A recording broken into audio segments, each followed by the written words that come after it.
Good evening friends. हम लोगों ने कल प्रागैतिहासिक काल में पाषाण काल को बांटा था, उतना पढ़ लिया था। मध्यकाल के बारे में कुछ बताया था कृषि के क्षेत्र में कि मध्यकाल में ही कृषि के प्रारंभ हुए थे, जिसमें नवीनतम खोज के हिसाब से हमने लोहरा देव को खोजा था।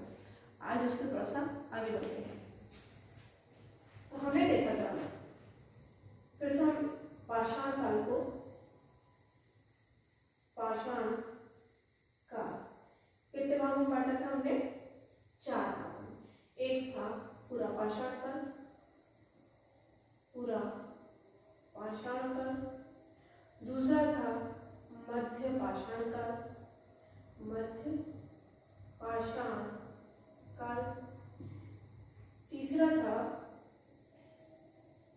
नवपाषाण काल और आखिरी था ताम्रपाषाण काल। कौन सा काल? ताम्रपाषाण काल। यहाँ हमने देखा था कि नवपाषाण काल में हमें क्या मिले थे? पशुपालन मिला था। पशुपालन कहाँ पे? मेहरगढ़ में पशुपालन और कृषि भी प्राप्त हुई थी। लेकिन पशुपालन और जो कृषि थी वो कैसी थी? व्यवस्थित रूप से थी। कैसी थी? व्यवस्थित रूप से थी। लेकिन इनका प्रारंभ कहाँ से हो गया था? तो आपका कहाँ से हो गया था? मध्य पाषाण। कहाँ से हो गया था? मध्य पाषाण काल से। प्रारंभ कहाँ से हुआ था?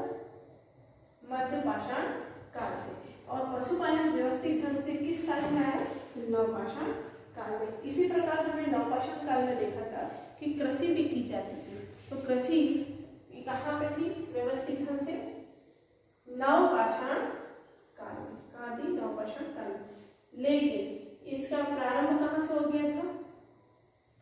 मध्य पाषाण काल में। कहाँ से हुआ था? मध्य पाषाण काल में। इसका एक उदाहरण हम देखे थे, क्या? लोहरा देव।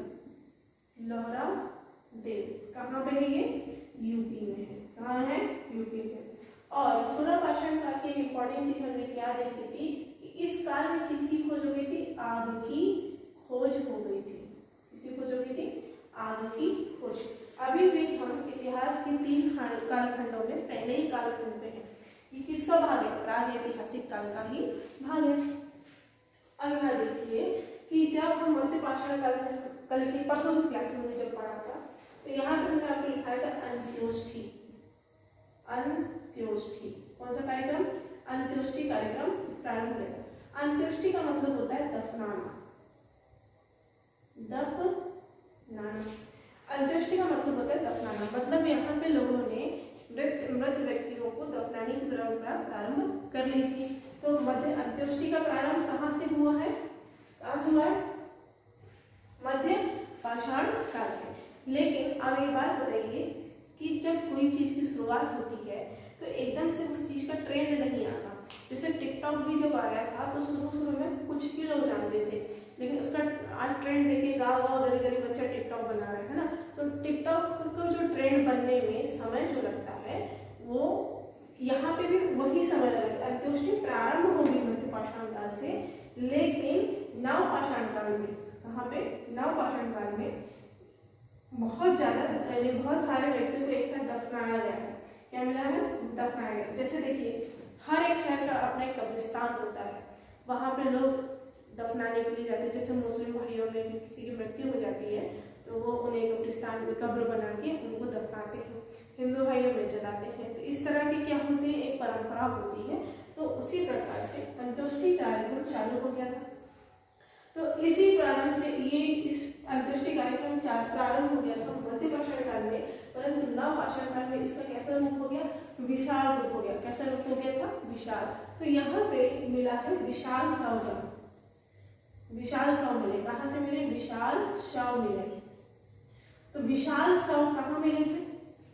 विशाल शव कहाँ मिले? नवपाषाण काल में। अब यही हमने एक चीज और देखी थी, माइक्रोलिथ। क्या देखा था? माइक्रोलिथ। माइक्रोलिथ देखा था। तो यहाँ था माइक्रोलिथ क्यों? क्योंकि यहाँ पे औजार कैसे हुए थे? छोटे। और विशाल शव की हम बात करें तो विशाल शव मिला है। विशाल को दो तरीके से समझ सकते हैं। एक होता है लार्ज, एक होता है मेगा। क्या होता है? एक मेगा। लार्ज का मतलब होता है कि किसी एक ही डायरेक्शन में बड़ा होना, उसे हम लार्ज कहते हैं। जैसे एक अच्छी अच्छी लंबी बाउंड्री बना दी जाए तो वो लार्ज कहलाएगी। और मेघा में क्या होगा कि आसपास का क्षेत्र लिया जाता है चारों तरफ से, तो यह क्या होगा मेघा।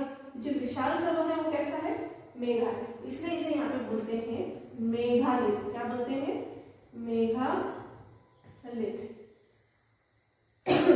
मेघालित का संबंध किस कालखंड से है तो नवपाषाण काल से, और माइक्रोलिथ का संबंध किस काल से है तो मध्य पाषाण काल से। क्वेश्चन पूछेगा माइक्रोलिथ किस काल से संबंधित है मध्य पाषाण काल से, मेगालिथ किस काल से संबंधित है तो आपका आंसर क्या नवपाषाण काल से। अंत्योष्णिक का कार्यक्रम कहाँ शुरू हुआ था, मतलब किस कालखंड में शुरू हुआ था मध्य पाषाण काल में, और विशाल शव कहाँ मिले हैं नवपाषाण काल में। कहाँ मिले नवपाषाण काल में, ठीक। इसके बाद देखेंगे ताम्रपाषाण काल। कौन सा काल ताम्रपाषाण काल। ताम्रपाषाण काल इसलिए कहा जाता है क्योंकि यहाँ पे जो था तांबे की खोज हो गई थी। किसकी खोज हो गई थी तांबा की, ठीक। यहाँ पे जो आदि मानव था ये तांबे का प्रयोग करने लगा था।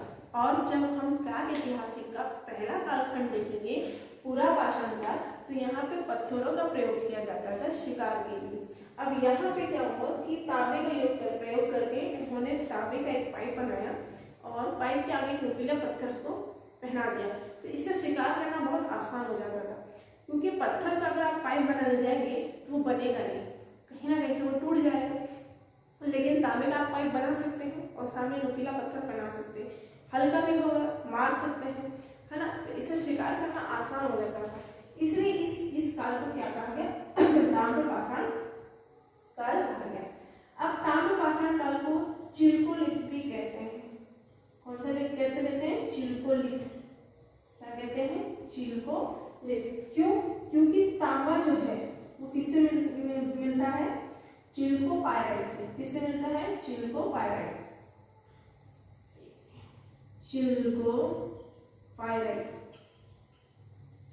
चिल्कोपाइराइट से क्या मिल जाता है तांबा, इसलिए इस काल को हम क्या कहते हैं चिल्कोलिथ। क्या कहते हैं चिल्कोलिथ। तो यहीं पे 3-4 क्वेश्चन बन जाते हैं कि चिल्कोलिथ का संबंध किस काल से है ताम्रपाषाण काल से, मेगालिथ का संबंध किस काल से है नवपाषाण काल से, और माइक्रोलिथ का संबंध किससे है मध्य पाषाण काल से। अब यहाँ पे एक बात आप ध्यान से समझिए कि यहाँ एक बना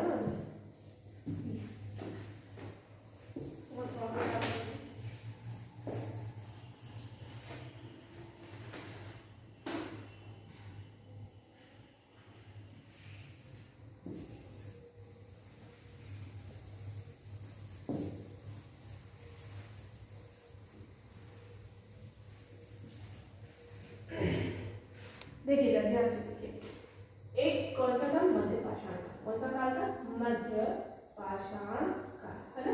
मध्य पाषाण काल था, फिर कौन सा काल आया था नवपाषाण काल। हमने बताया जैसे पाषाण काल क्यों कहते हैं, इसमें तो कोई कंफ्यूजन नहीं होगा। तो मध्य पाषाण काल में किस चीज का प्रारंभ हो गया था बेटा अंत्योष्टि। किसका प्रारंभ हो गया था अंत्योष्टि कार्यक्रम का। मैंने आपको कल की भी क्लास में बताया था कि जब कोई चीज स्टार्ट होती है तो एकदम से उसका ट्रेंड नहीं आता है, कुछ वक्त लगता है, उसके बाद उसका ट्रेंड आ जाता है, फिर सभी लोग उसी रास्ते पे चल उठते हैं। तो यहाँ पे भी क्या था कि मध्य पाषाण काल में अंत्योष्टि कार्यक्रम प्रारंभ हुआ, लेकिन लाशों का ढेर कहाँ मिला नवपाषाण काल में। लाशों का ढेर कहाँ मिला नवपाषाण काल में। लेकिन इस लाशों के ढेर को क्या कहा गया विशाल शव कहा गया। क्या कहा गया विशाल शव। लेकिन हमने अभी और बताया कि इसे हमने मेगालिथ कहा। क्या कहा मेगालिथ का। क्यों कहा मेगालिथ क्यों कहा, क्योंकि लिथ का मतलब तो क्या होता है पत्थर होता है। शव का संबंध पत्थर से कैसे होगा, है ना। शव का संबंध इस पत्थर से कैसे होगा, क्यों देखिए इसके पहले मध्य पाषाण काल में छोटे पत्थर आ गए थे, इसलिए माइक्रोलिथ कह रहे थे। और इसे मेगालिथ क्यों कह रहे थे, ताम्रपाषाण काल में तांबा और पत्थर था, इसलिए हम उसे चिल्कोलिथ कह रहे थे। लेकिन यहाँ तो पत्थर है ही नहीं, फिर हम मेगालिथ क्यों कह रहे हैं, कारण है। देखिए यहाँ पे लाशों का ढेर मिला है, और इतना ज्यादा लाशों का ढेर मिला है कि उनके जो हड्डियां हैं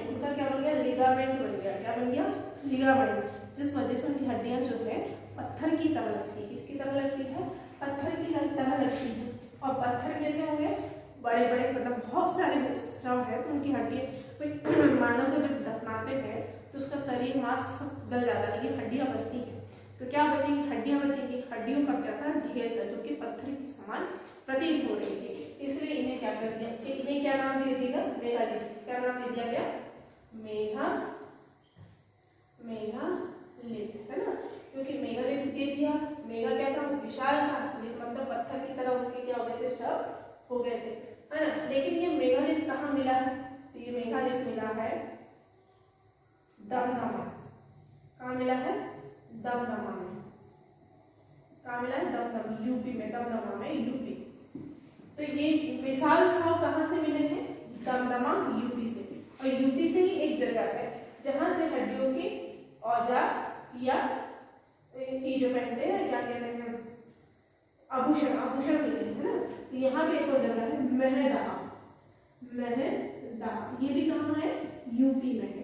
यहाँ से क्या मिले हैं? हड्डियों के औजार मिले हैं। क्या मिले? हड्डियों के औजार मिले।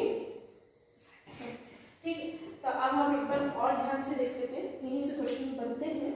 ठीक है, आगे बढ़े।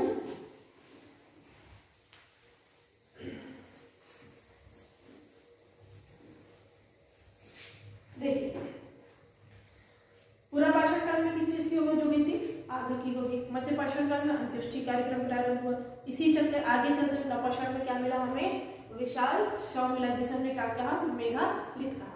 इसके बाद क्या हुआ था कि मध्य पाषाण काल में, नवपाषाण काल में कृषि के व्यवस्थित रूप से साक्ष्य मिले थे, पशुपालन की भी व्यवस्थित रूप से साक्ष्य मिले थे। परंतु इन कृषि और पशुपालन का प्रारंभ कब से हुआ था? मध्य पाषाण काल से हो गया था। मध्य पाषाण काल को कौन सा काल कह सकते हैं आप? माइक्रोलिथ। क्या कह सकते हैं? माइक्रोलिथ, छोटे छोटे हथियार। जैसे अभी आप देखेंगे परमाणु बम से कोई नहीं लड़ता, अभी के दौर में परमाणु बम से कोई नहीं लड़ता, क्योंकि ना तलवार से लड़ते ना बंदूक से लड़ते, बहुत कम हो गया। छोटे छोटे हथियारों का ही प्रयोग होने लगा है। जैसे कोरोना वायरस भी हमें ऐसे ही लगता है कि कहीं ना कहीं ये जैविक हथियार है। अब आगे पता चलेगा अब है या नहीं, क्योंकि अभी कुछ हॉलीवुड्स की मूवी आ रही है जिनमें ऐसे ही कुछ हो रहा था कि किसी लेबोरेटरी से कोई वायरस फैल रहा है या जबरदस्ती इंजेक्ट कराया जा रहा है, तो आदमी कुछ बन रहा है और आदमी ही आदमी को खा रहा है। तो हो भी सकता है कि आगे जाने का समय, आगे आने वाला समय ऐसा हो, नहीं जानते हम कि कैसा है। लेकिन अभी क्या हो रहा है? छोटे छोटे हथियारों से ही लड़ाई लड़ी जा रही है। जैसे कि मोबाइल, कंप्यूटर में सॉफ्टवेयर वायरस डाल देते हैं, कंप्यूटर उड़ जाता है, पूरी फाइल चली जाती है ना। तो ऐसे ही आजकल हथियार आने लगे हैं। तो हम क्या बता रहे थे? हाँ, इसके बाद क्या हुआ कि नवपाषाण काल में किसकी खोज हो गई थी? मटका, है ना। मिट्टी के बर्तन से मानव ने क्या बनाया था? मटका बनाया था। इसके आज यहाँ पे आपका प्रागैतिहासिक काल खत्म होता है। तो प्रागैतिहासिक काल के बारे में आए हो आपको पूरा समझ में आया होगा, है ना। तो इसके बाद हम कल से पढ़ेंगे आर्य ऐतिहासिक काल, जिसमें लिखित स्रोत है और उसे हम पढ़ नहीं सकेंगे। लेकिन जे थॉमसन ने उसे किस युग में रखा है? कांस्य युग में रखा है। यहाँ के व्यक्तियों ने कांसे की खोज कर ली थी। यहाँ के व्यक्तियों ने किसकी खोज कर ली थी? कांसे की। लेकिन ऐसा नहीं है कि वो तांबे से